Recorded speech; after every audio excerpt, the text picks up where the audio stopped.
KK online এডুকেশ্যনলৈ তোমালোকক স্বাগতম জনাইছোঁ। তোমালোকক আজি শিকাম কাৰক নৱম দশম শ্ৰেণী তথাতে উপযোগী হোৱাকৈ বুজি পোৱাকৈ কম সময়ৰ ভিতৰত শিকাই দিম। এতিয়া ষ্টাৰ্ট কৰোঁ। প্ৰথমতে কাৰক শিকাম। কাৰকত আছে আমাৰ সংস্কৃতত 6টা আছে কাৰক, 6টা। কি আছে? কৰ্তা আছে, কৰ্তা কাৰক, তাৰপিছত কৰ্ম কাৰক, তাৰপিছত কৰণ কাৰক, তাৰপিছত সম্প্ৰদান কাৰক, তাৰপিছত উপাদান কাৰক,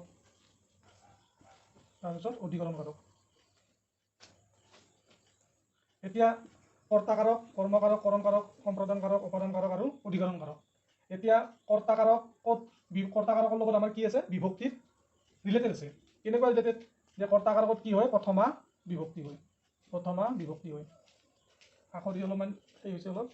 কৰ্ম কাৰকত দ্বিতীয় বিভক্তি হয়, কৰণ কাৰকত তৃতীয় বিভক্তি হয়, সম্প্ৰদান কাৰকত চতুৰ্থী বিভক্তি হয়, উপাদান কাৰকত পঞ্চমী বিভক্তি হয়, অধিকৰণ কাৰকত সপ্তমী বিভক্তি হয়। আমাৰ এতিয়া ষষ্ঠী বিভক্তি লিখা নাই। ষষ্ঠী বিভক্তি কিয় লিখা নাই? ষষ্ঠী বিভক্তিত কাৰক যোগ নহয়, কিন্তু সম্বোধনত যোগ হয়। তুমি বুজাই দি আছোঁ অলপ পিছত। এতিয়া প্ৰথমা বিভক্তি, দ্বিতীয় বিভক্তি, তৃতীয়, চতুৰ্থী, পঞ্চমী, ষষ্ঠীটো লিখা নাই, সপ্তমী। ইয়াত কিছুমান চিন আছে। প্ৰথমা বিভক্তিত অ ক, অ ই এ, দ্বিতীয় ক, তৃতীয় ৰে দি দ্বাৰা, চতুৰ্থী অ কলৈ, পঞ্চমী পৰা, ষষ্ঠী ষষ্ঠীটো লিখা নাই, সপ্তমী ত। এতিয়া এই ষষ্ঠীটোতো লিখা নাই মই, এতিয়া কৈ দিওঁ মই কিয় লিখা নাই। ষষ্ঠী বিভক্তিত কাৰক যোগ নহয় সাধাৰণতে, কিন্তু সম্বোধনত মই অসমীয়াতে লিখি দিছোঁ, সম্বোধনত ষষ্ঠী বিভক্তি হয়। কেনেকুৱা সম্বোধনত ষষ্ঠী বিভক্তি হয়? ধৰি লোৱা যে মম, অসমীয়াতে লিখি দিছোঁ, মম পুস্তকম, মম পুস্তকম, মোৰ কিতাপ। মোৰ কিতাপ মানে ধৰি লোৱা এইখন মোৰ কিতাপ, এই কিতাপখনৰ লগত কি আছে? মোৰ সম্বন্ধ আছে। গতিকে এই মোৰ শব্দটোত কি হ'ব? ষষ্ঠী বিভক্তি হ'ব। এতিয়া সম্বোধনটো বুজি পালা। এতিয়া আমি প্ৰথমতে যাম এবাৰ কৰ্তা কাৰক। কৰ্তা কাৰকত কি হ'ব চাবা। আমি এনেকৈ লিখিব পাৰোঁ যে কৰ্তৰি প্ৰথমা, তাৰমানে কৰ্তা কাৰকত প্ৰথমা বিভক্তি হ'ব। গতিকে আমি লিখিব পাৰোঁ কি যে চ অন্নং খাদতি, তেওঁ ভাত খাইছে। ভাত খোৱা কৰ্মটো কোনে কৰিছে? তেওঁ। এই চটো কি হ'ব? প্ৰথমা বিভক্তি হ'ব। মই আগৰ ক্লাছটো কৈছিলোঁ যে চটো ক'ত আছিল? তৎশব্দ পুলিংগৰ প্ৰথমা ৰেফা বচন। এনেকৈ ধৰিব পাৰি এই বাক্যটো। এতিয়া যদি এনেকৈ যে কৰ্তৰি প্ৰথমা, এতিয়া যদি আমাৰ যে উক্তে কৰ্তৰি প্ৰথমা, এনেকৈ পৰীক্ষাত অহা দেখা যায়। আমি পৰীক্ষা পেপাৰবিলাক নেক্সট ভিডিঅ'ত সেই কৰি দিম। SLC যিমান এক্সামিনেশ্যন আহিছে বিভক্তি, কাৰক বিভক্তি, এইখিনি গোটেইবিলাক দি দিম। এতিয়া তোমালোকে বুজি লোৱা ভালদৰে। এতিয়া উক্তে কৰ্তৰি প্ৰথমাটো হৈ গ'ল। এতিয়া আমাৰ কৰ্মকাৰক। কৰ্মকাৰকটোত বুজাই দি আছোঁ কি, এটা শব্দ লিখি দি আছোঁ যে কৰ্তুৰ স্পৃত্তমং কৰ্ম, কৰ্তুৰি স্পৃত্তমং কৰ্ম।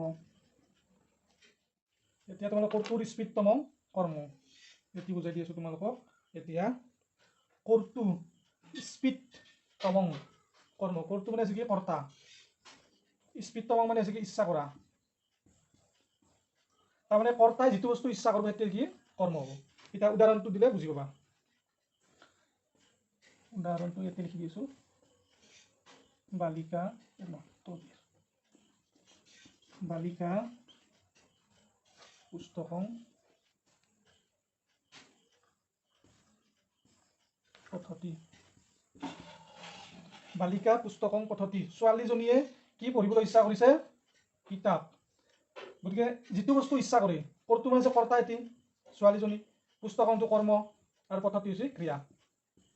এতিয়া কৰ্তাই যিটো বস্তু পঢ়িবলৈ ইচ্ছা কৰিছে? কিতাপ পঢ়িবলৈ ইচ্ছা। গতিকে পুস্তকং শব্দটো কি হৈছে? কৰ্ম। গতিকে এতিয়া বুজি পালা। আৰু এবাৰ কৈ দিছোঁ, কৰ্তুৰ স্পৃত্তমং কৰ্ম। কৰ্তু মানে কৰ্তা, স্পৃত্ত মানে ইচ্ছা কৰা, কৰ্ম। গতিকে কৰ্তাই যিটো বস্তু ইচ্ছা কৰিব তেতিয়া দ্বিতীয়া বিভক্তি হ'ব। গতিকে পুস্তকংটো শব্দটোত কি হ'ব? দ্বিতীয়া বিভক্তি হ'ব। ক্লিয়াৰ হৈছে? এতিয়া আমি কৰ্তা কাৰক গেল, কৰ্ম কাৰক গেল। এতিয়া আমি বুজাম কৰণ কাৰক।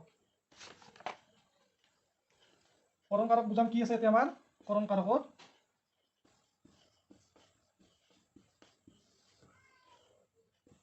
চ কুঠাৰেণ বৃক্ষং চিহ্নতি, বৃক্ষং চিহ্নতি। চ কুঠাৰেণ বৃক্ষং চিহ্নতি। চ মানে হৈছে তেওঁ, কুঠাৰেণ মানে কুঠাৰৰ দ্বাৰা বৃক্ষ মানে গছ, চিহ্নটোৱে কাটিছে, তেওঁ কুঠাৰৰ দ্বাৰাই গছডাল কাটিছে। এই বাক্যটোত কৰণ কাৰকৰ চিনটো আমি কি কৈছিলোঁ? ৰেডি দ্বাৰা। গতিকে তেওঁ কিহৰ দ্বাৰাই গছডাল কাটিছে? তেওঁ কিহৰ দ্বাৰাই গছডাল কাটিছে? কুঠাৰৰ দ্বাৰাই গছডাল কাটিছে। গতিকে কৰণ কাৰক কোনটো হ'ব? কুঠাৰে ন, কুঠাৰৰ দ্বাৰাই গছডাল কাটিছে, এইটো কৰণ কাৰক। তাৰপিছত এইবাৰ আছে কি? সম্প্ৰদান কাৰক।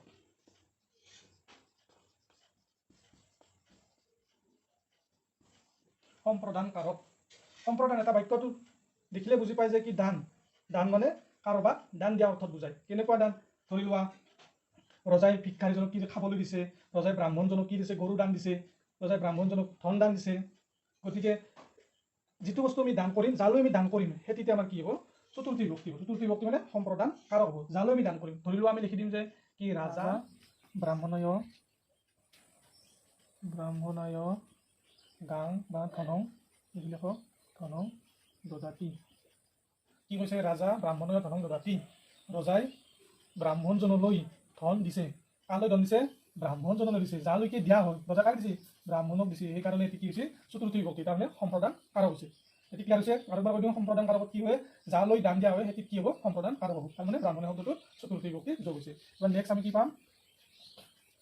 অপাদান কাৰক। অপাদান কাৰকটো চাবা, অপাদান কাৰক। অপাদান কাৰক। অপাদান কাৰকটো আমি এনেকৈ এটা সূত্ৰৰ সহায়েৰে কৰিব পাৰোঁ। কেনেকৈ? চাবা, ধ্ৰুৱম পায়ে অপাদানম। এটি লুপ্ত ধ্ৰুৱম পায়ে অপাদানম। ধ্ৰুৱম অপায়ে অপাদানম। তাৰমানে ধ্ৰুৱম মানে কি হৈছে? ধ্ৰুৱম মানে স্থিৰ, আৰু অপায় মানে বিচ্ছেদ। তাতে অপাদান কাৰক হ'ব। তাৰমানে স্থিৰ বস্তুৰ পৰা কোনো এটা বস্তু পৰি গ'লে কি হ'ব? তাৰ অপাদান কাৰক হ'ব। এইটো কলম বা তোমালোকে এটি গছ বুলি ধৰি লোৱা, এই গছডাল স্থিৰ বস্তু। ইয়াত কি যে পাত আছে, পাতটো পৰি গ'ল, তাৰমানে স্থিৰ বস্তুৰ পৰা কোনো এটা বস্তু পৰি গ'লে তাত কি হ'ব? অপাদান কাৰক হ'ব, পঞ্চমী বিভক্তি হ'ব। পৰিচয়টোত নহয়, স্থিৰ বস্তুটো হ'ব। স্থিৰ বস্তু কি? গছডাল।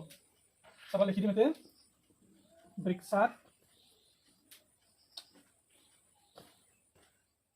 বৃক্ষাত পত্ৰং পততি। কি হৈছে? গছডালৰ পৰা পাত পৰিছে, বা গছডালৰ পৰা আম পৰিছে লিখিব পাৰি, আমৰং, এইটো লিখিব পাৰি। গছডালৰ পৰা আম পৰিছে, গছডালৰ পৰা বৃক্ষাত পত্ৰং, গছডালৰ পৰা পাত পৰিছে। কোনডালৰ পৰা পাত পৰিছে? গছডালৰ পৰা পৰিছে। স্থিৰ বস্তুৰ পৰা বিচ্ছেদ হ'লে তাত কি হ'ব? অপাদান কাৰক হ'ব। তাৰমানে পঞ্চমী বিভক্তি এটি হ'ব। আৰু এবাৰ কৈ দিছোঁ, ধ্ৰুৱম পাই অপাদান, স্থিৰ অপাদান বিচ্ছেদ অপাদান কাৰক। তাৰমানে স্থিৰ বস্তুৰ পৰা কোনো এটা বস্তু বিচ্ছেদ হ'লে তাত কি হ'ব? অপাদান কাৰক হ'ব। এটি পঞ্চমী বিভক্তি হয়। নেক্সট পাম আমি অধিকৰণ কাৰক। অধিকৰণ মানে অধিকাৰ থাকে। কি অধিকাৰ চাই লওঁ আমি। অধিকৰণ কাৰক চিম্পুল বুজি ল'ব লাগে, তেতিয়া মনত থাকে। অধিকৰণ আমি আগতে পাইছোঁ, এতিয়া সহজ বস্তু। তিলেচু তৈলং, বা অতি ডাইৰেক্ট এনেকৈ লিখিব পাৰি, তিলেচু তৈলম অস্তি।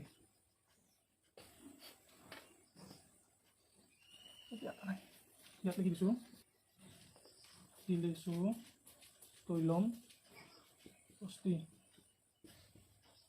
কি থাকে? তিলেচু, তিলত তেল থাকে। তাত কিহত তেল থাকে? তিলতহে অধিকাৰ আছে, তিলত তেল থাকে। গতিকে তিলেচু শব্দটো কি হ'ব? অধিকৰণ কাৰক হ'ব। বা এনেকৈ লিখিব পাৰি যে জলে মৎস্যা চন্তি। কি থাকে? পানীত মাছ থাকে, মাছ থকাৰ আগত পানী জলে শব্দটো কি হ'ব? পানী শব্দটো কি হ'ব? অধিকৰণ কাৰক হ'ব। এতিয়া তোমালোকে এইখিনি বুজি পালা। মই সম্বোধন কাৰকটো বুজাই দিছোঁ প্ৰথমতে, মম পুস্তকম বুলি। গতিকে এইখিনি তোমালোকে চাই ল'বা, আৰু বহুত উদাহৰণ আছে। পিছৰ ক্লাছত কুৱেশ্যন চাই গোটেইবিলাক উত্তৰ কৰি দিম। তাৰ ওপৰত বিষয়ে আজি তোমালোকক সম্যক জ্ঞান দিলোঁ, আৰু পৰৱৰ্তী ক্লাছত তোমালোকক নৱম আৰু দশম শ্ৰেণীৰ কাৰণে যিবিলাক আহিছে কুৱেশ্যনত সেইবিলাক আলোচনা কৰিম। এতিয়া এইখিনিয়ে। নমস্কাৰ, ধন্যবাদ।